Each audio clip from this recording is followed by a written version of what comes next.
Making sharks scary or suspenseful is hard enough. I mean, we already have crazy shark-related content out there like Shark Tales, those funny Aquaman sharks, and even, oh no, what is this?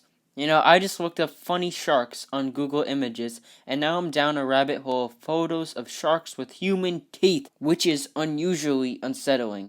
Look, what is this? But the point that I'm trying to make is that sharks already seem not to be taken seriously. At least, I can't take these cartoon sharks seriously whatsoever.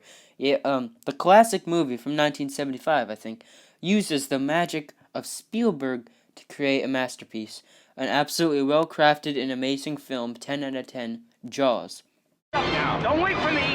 Now! Shoot!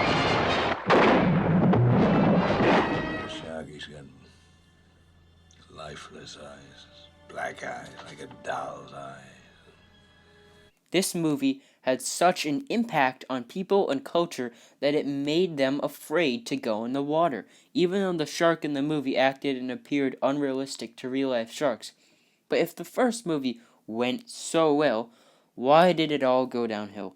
Today we won't be talking about Jaws 1, unfortunately, because everybody's seen that great movie. If you haven't, what are you doing? Like, even what you may not have seen are the Jaws sequels, which are atrocious. So I watched them, so you don't have to, and I will be talking about them. There will be spoilers, but it really doesn't matter, because if you know it's good, you won't watch these movies either, although the second one wasn't that bad. So clear your mind of those unsettling sharks with human teeth, and prepare yourself to witness the Jaws sequels evaluated. Hehe, funny shark. The sequel to Jaws also features Mr. Brody and also features Amity Island, so it basically has the same plot of the first one. There is a shark and they have to kill it.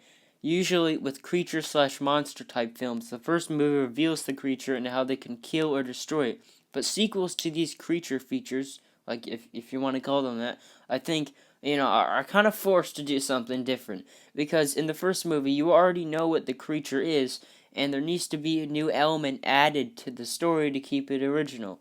Like in Aliens, they added the prospect of more aliens than just one, and also making it into more of an action film to be different. This worked out well. And then in Tremors 2, although I haven't seen it, I know the tremor worms evolved to walk on land. But in Jaws 2, although the movie is good and much better than the other Jaws sequels, there's no new aspect really of the plot that makes it more unique or new, if you know what I mean. There's still just one shark, and it's still an Amity Island with the police chief trying to desperately warn the citizens before it's too late. It's just the same movie, but without Spielberg and the other two lovable characters from the first one. So, the best word I can use to describe it is bland, and you get a taste of repetition in your mouth as a result. Anyways, let's talk about the movie and plot and stuff. The pacing in Jaws 2 is really bad, and it makes a barely 2-hour movie feel like 4 hours long. It is fun to see people get eaten by sharks, and they do this in some clever ways, but this bad pacing, kind of destroys the experience more than anything.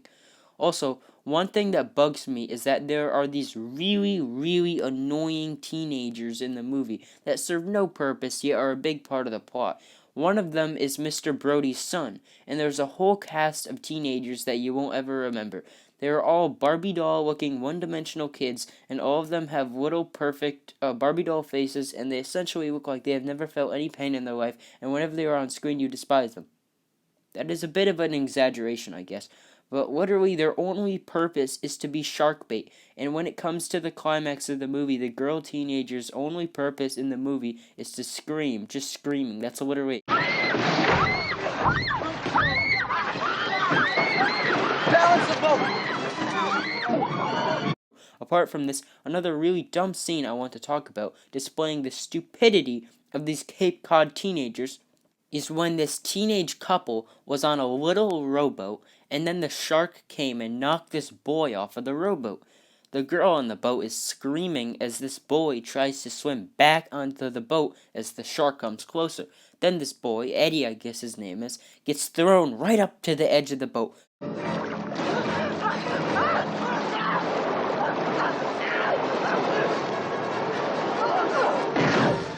struggling to climb onto the boat. This kid had to have been hanging onto the boat for his life for a solid 7 seconds or more before getting pulled down into the abyss to be torn to shreds by the shark. And yet, what is she doing? This girl did not even make an attempt to save her friend. She just looked at him like she was going to throw up. What are you doing? Why? Who wrote this scene? Please, this moment infuriates me. This person was dragged to his death, and this teenager was sitting in the boat and just doing nothing.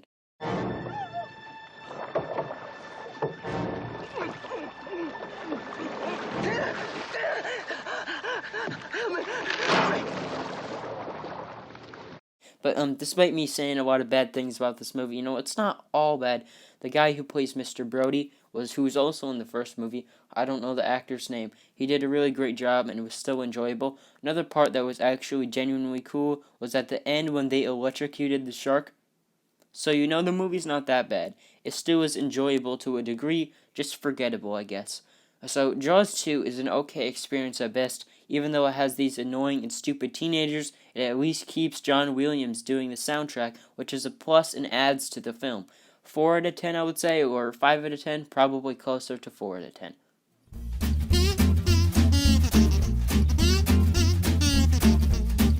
On the double disc where I viewed Jaws 3 and 4, it showed a screen saying, select the future you would like to view, or something like that. And it showed both movies as options to play. And I just thought this was funny because no matter what option you chose, you wouldn't have a fun time. It's like driving into a dead end. Anyways, the plot of Jaws 3, or as they call it, Jaws 3D, is that the Brody sons, now grown up and well into adulthood, are working at SeaWorld when a shark infiltrates their grounds. Now, I can appreciate that at least they tried to mix it up a little bit and change the plot, and I see the potential that this movie could have had. However, this movie was not executed well, it appears, and that's probably why it turned out the way it did, like a dead fish. And then there were clearly some budget problems with this film as well, because damn, the CGI is bad. I doubt even someone in the 1980s watching this in theaters would have thought well of the CGI, even in 3D, which supposedly makes it better. In this shot, they show a CGI severed arm that looks atrocious, which really doesn't make any sense. Somebody could have easily tossed a fake severed arm in the water and created a better shot than whatever they tried to create on the computer here. Once again, you have to ask yourself, what is this? This looks like somebody just said, we'll fix it in post, as they say. There are more examples of this, as there is a shot later on in the film where the shark bursts through the glass, creating a very bad experience for the viewer.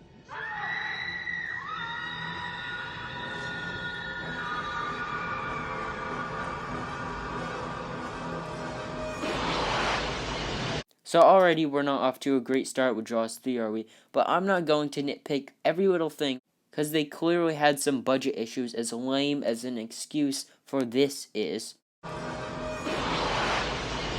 So I'll let it go, I guess. Let's look at the movie as a whole. There's not a whole lot to love there either. If you thought you were bored in Jaws 2, well, you got a whole nother thing coming here. It got to the point that the movie was so bad that you were begging for the movie to be over. I'm 100% serious. It got that bad. It even left a bad taste in your mouth afterwards. Now, I'm not going to pretend to be an expert on monster movies. I don't know much about writing movies. I'm just going to use common sense. With these monster-type movies, you kind of have to, balance character and story with the fun scenes with the creature. The reason why Godzilla, king of the monsters, fell straight into a ditch here is because you don't care about these characters whatsoever. And they showed the Titans on screen way too much, even though it was kind of cool, without enough character development or plot. Whereas the first Godzilla was the other way around, and it was much better because it had great and entertaining characters, so it could stand on its own two legs. But the Brody brothers? This weird photographer guy? You don't care about any of them! Why are they in a bar in this scene? What does that have to do with the plot? Nothing. You do not give a damn about any of these people, and they are not interesting, and that's what part of what makes this movie so boring.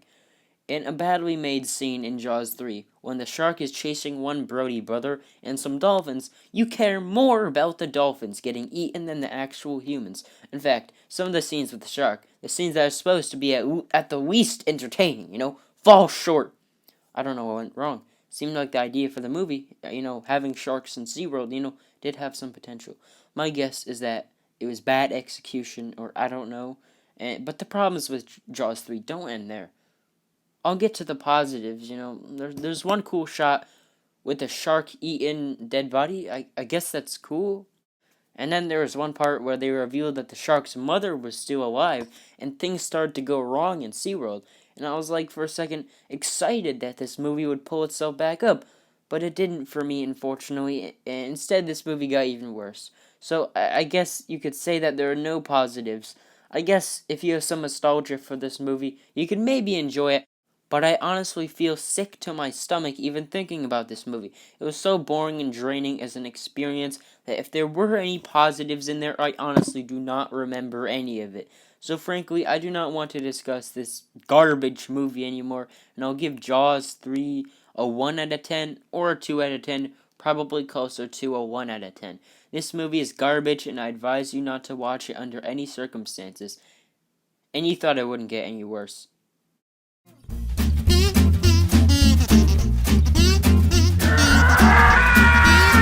Jaws: The Revenge is the fourth Jaws movie and the most ridiculous and cheesy of them all. This movie has the same disease that the first two sequels suffer from, which is bad pacing, boredom, and the movie dragging on as a result.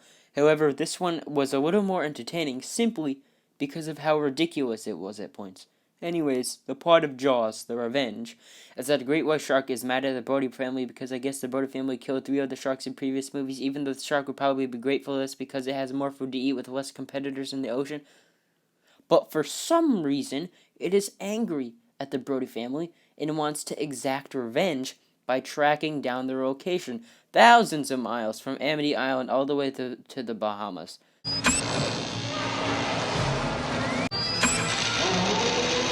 Obviously, the logic here is whack in the first place. A shark tracking down individual humans to exact revenge is not exactly something ordinary or realistic. So, as you watch Jaws: The Revenge, you try to ignore the logic. However, this idea of shark revenge is barely given any thought to it being crazy, and the movie goes along with no explanation or much context for the very basis of the plot. Even if you try and ignore it, the stupidity of the movie and just this simple idea is stronger. With shark exacting revenge, you can't help but question what is going on when the shark goes for the daughter of the Brody dad, whose name I can't recall. Why does this shark go for her and an entire beach of people? Does the shark smell the blood of the girl and go, this human has some of the DNA of the Brody family, which killed some of my shark buddies? I better go and try and eat her to exact revenge. And that's just not it. The main part of Jaws 4 is Ellen Brody, which is the main guy from the first one's wife. Ellen Brody has psychic powers and connections with the shark, and so she can somehow sense the shark. She also falls into a romance with Michael Caine, and I also feel bad for him and all the actors that had to go through acting this horrible script. Michael Caine actually said something along the lines of, I haven't seen Jaws 4, but I saw the house it built me. So even the man, the myth, the legend, Michael Caine, doesn't want anything to do with this horrible movie. Did nobody stop and think what they were doing while making this movie? Once again, like the third one, you don't care about any of the characters except perhaps Michael Caine a little bit. And there are so many more ridiculous points in this movie. Like, just to list a few. This guy, Jake, literally survives jumping into the shark's mouth, and he somehow survived. Like, the shark looks very fake, and the movie isn't afraid to show it. There's also a line from Ellen Brody saying, "Come and get me, you son of a bitch." Which also seems kind of similar to, Smile, you son of a bitch! or maybe even Ripley, which they seemingly tried to make Ellen Brody into. Get away from her, you bitch! Come and get me, you son of a bitch. There are many more stupid parts of this movie, but I can't bear to talk about this horrible movie anymore. There are other videos on the internet that talk about this movie in depth and how bad it is, but like, you just thought that these people in the movie would have learned to stay away from the water by now. So yeah, this movie is obviously a 0 out of 10.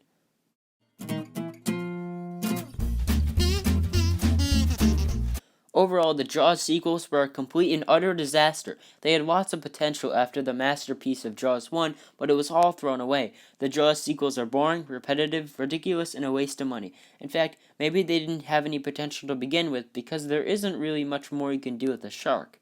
I mean, it's a great white shark, but I guess it doesn't excuse these horrific movies of any mercy. They are all terrible, in my opinion, although Jaws 2 was an absolute doo to water, although it was kind of boring.